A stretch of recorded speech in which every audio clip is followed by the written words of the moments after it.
Alors, comme je l'expliquais dans la précédente vidéo, l'apprentissage de la lecture nécessite de travailler sur 3 notions: le son, le code et le sens. Dans cet extrait, nous allons aborder le code. Donc en français, on code le langage écrit avec 26 lettres. Ce sont les 26 lettres de l'alphabet. Il faut savoir qu'il n'est pas du tout indispensable de connaître l'ordre alphabétique pour apprendre à lire. Ce qu'il faut, en revanche, c'est connaître le nom de chaque lettre, être capable de les identifier, de les nommer, et ensuite de savoir le son qu'elles font, le son que fait chaque lettre. Donc cela vous semble facile à vous parents, cela nous semble facile à nous adultes, car toutes ces lettres ont été mémorisées il y a très longtemps et sont bien installées dans notre mémoire. Et cette phase, en revanche, de mémorisation demande du temps pour vos enfants quand ils découvrent les lettres et qu'ils doivent les enregistrer pour apprendre à lire. Donc cet apprentissage doit se faire impérativement par étapes. Alors, il y a 26 lettres dans l'alphabet, certes, mais il faut aussi tenir compte qu'il existe 4 graphies différentes, surtout pour nous les Français, car on a aussi la lettre attachée, la lettre cursive, en plus des Britanniques par exemple, qui eux n'ont pas cette graphie-là à mémoriser. Donc, pour récapituler, il y a la lettre capitale qu'on appelle aussi la lettre bâton. C'est celle qui est la plus connue des enfants parce que découverte très tôt à l'école maternelle. Voilà. Ensuite, il y a la lettre script. La lettre script, eh bien, c'est la lettre que l'on trouve dans les livres. C'est ce qu'on appelle la graphie de la lecture. Voilà. C'est celle qu'il y a quand on tape un texte, quand on saisit un texte sur un ordinateur, par exemple. Et enfin, il y a la graphie de l'écriture, celle qu'on utilise, nous, dans nos cahiers d'écriture, qui est la lettre cursive, qu'on appelle aussi la lettre attachée.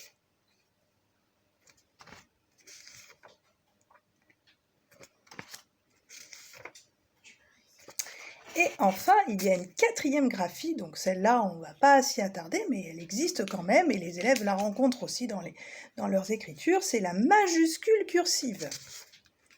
Voilà, ce sont ces belles lettres qu'on apprend en général à partir du CE1. On apprend à les tracer, mais dès le CP, dès les premiers moments de l'apprentissage de la lecture, eh bien, on doit être capable quand même de les identifier et de les nommer.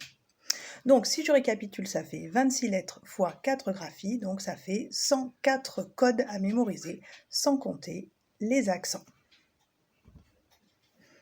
Alors, ce travail de mémorisation des lettres, nous le faisons quotidiennement, aussi presque quotidiennement, dans l'apprentissage de la lecture du code pour tous ceux qui ne maîtrisent pas encore toutes ces lettres.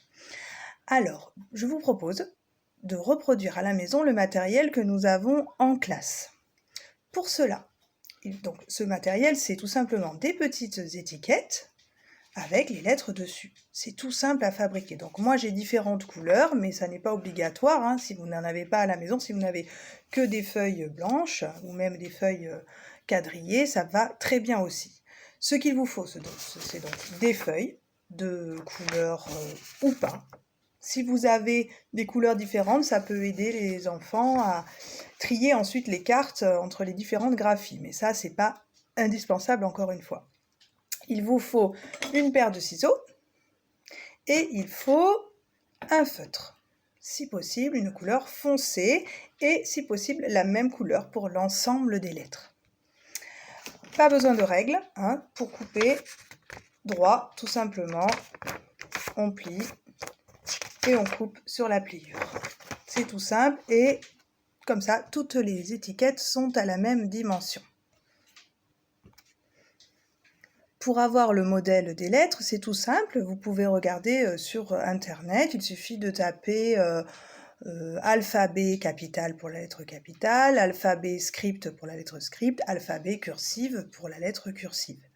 Alors, je précise qu'il ne s'agit pas de faire des étiquettes parfaites, des modèles de calligraphie, on n'est pas du tout dans ce domaine-là. L'important, c'est tout simplement de pouvoir reconnaître, lire les lettres.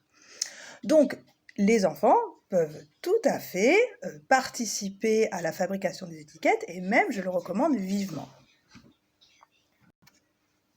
Donc une fois que ce matériel est constitué, ça va prendre du temps, hein, on ne fait pas tout dans la même journée, surtout pas, on va s'écœurer, donc on prend son temps de fabriquer ce matériel, il faut que ça reste un plaisir, il faut que ça reste ludique, on peut faire ça presque comme des arts plastiques. Donc une fois qu'on a constitué ce matériel, eh bien on peut faire nos activités de mémorisation.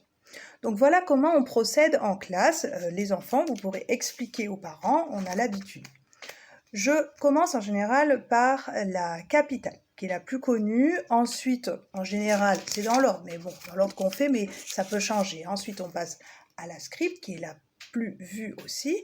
Et enfin, on finit par la cursive. Donc, vous allez montrer les étiquettes à vos enfants. Donc, l'enfant doit donner le nom de la lettre. S'il donne le nom de la lettre, très bien. S'il ne trouve pas ou bien qu'il hésite, on va leur dire tout simplement la réponse. On ne laisse pas l'enfant comme ça dans l'erreur ou alors dans l'interrogation. Ça n'est pas du tout l'aider. Donc s'il ne trouve pas, on lui dit tout simplement « c'est le C ». Voilà. Donc quand on va faire passer comme ça les 26 lettres, ça va être très rapide. Attention, hein, on ne va pas faire tout dans la même journée, toutes les graphies. On va faire passer les 26 lettres et on va constituer 3 piles. Une pile pour les lettres qui sont parfaitement reconnues sans aucune difficulté. Une pile pour les lettres sur lesquelles les enfants ont hésité. Et une pile pour les lettres qu'ils ne connaissent pas du tout ou sur lesquelles ils se sont immédiatement trompés. Ensuite, une fois qu'on a constitué ces piles, on va travailler complètement sur la mémorisation. Donc on va prendre 2 lettres dans la pile connue, 2 lettres dans la pile hésitante et 2 lettres dans la pile inconnue. N'en prenez pas plus, sauf si l'enfant le réclame absolument. Il ne faut pas être trop gourmand, mémoriser 4 lettres à la fois, c'est déjà bien. Et même on peut reproduire ça plusieurs jours d'affilée. Donc, il y a plusieurs façons après de mémoriser, plusieurs jeux possibles. On peut tout simplement montrer la lettre, et l'enfant donne le nom de la lettre. Encore une fois, s'il y a une erreur ou une hésitation, on donne la réponse tout de suite, tout simplement. On peut aussi donner aux enfants les cartes, et comme un jeu de cartes, lui demander « donne-moi le B ». Voilà.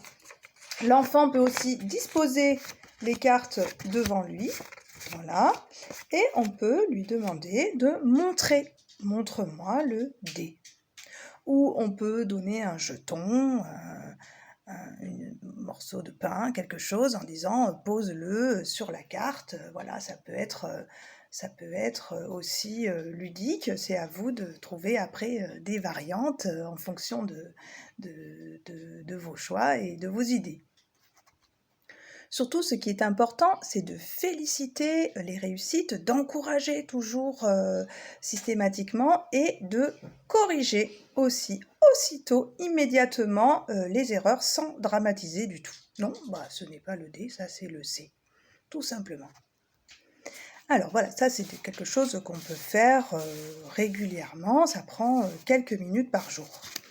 Après, il y a un autre jeu que les enfants ont l'habitude de faire en classe et qui est très efficace pour mémoriser les lettres dans toutes les graphies et associer la même lettre dans ces différentes graphies. C'est le jeu qu'on appelle « marier les lettres ».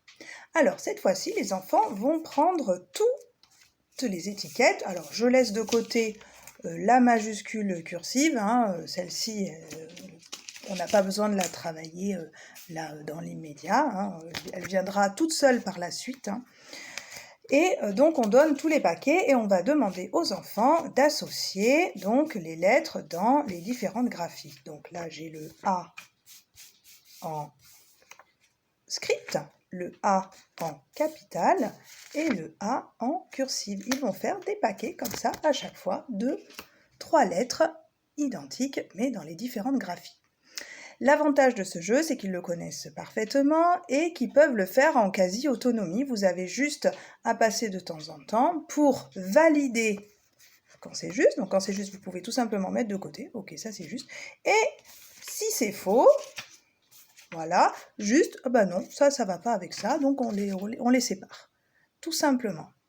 Voilà, donc ne laissez pas quand même l'activité durer trop longtemps pour pas que les enfants aussi soient dégoûtés. On peut jouer quelque temps et reprendre le lendemain. Voilà pour cette activité de code. J'espère que vous allez trouver plein d'autres nouveaux jeux avec ces cartes. En tout cas, je serai ravie de pouvoir les entendre à votre retour. Prenez du temps surtout pour fabriquer le matériel. Voilà, prenez votre temps, plusieurs jours s'il le faut.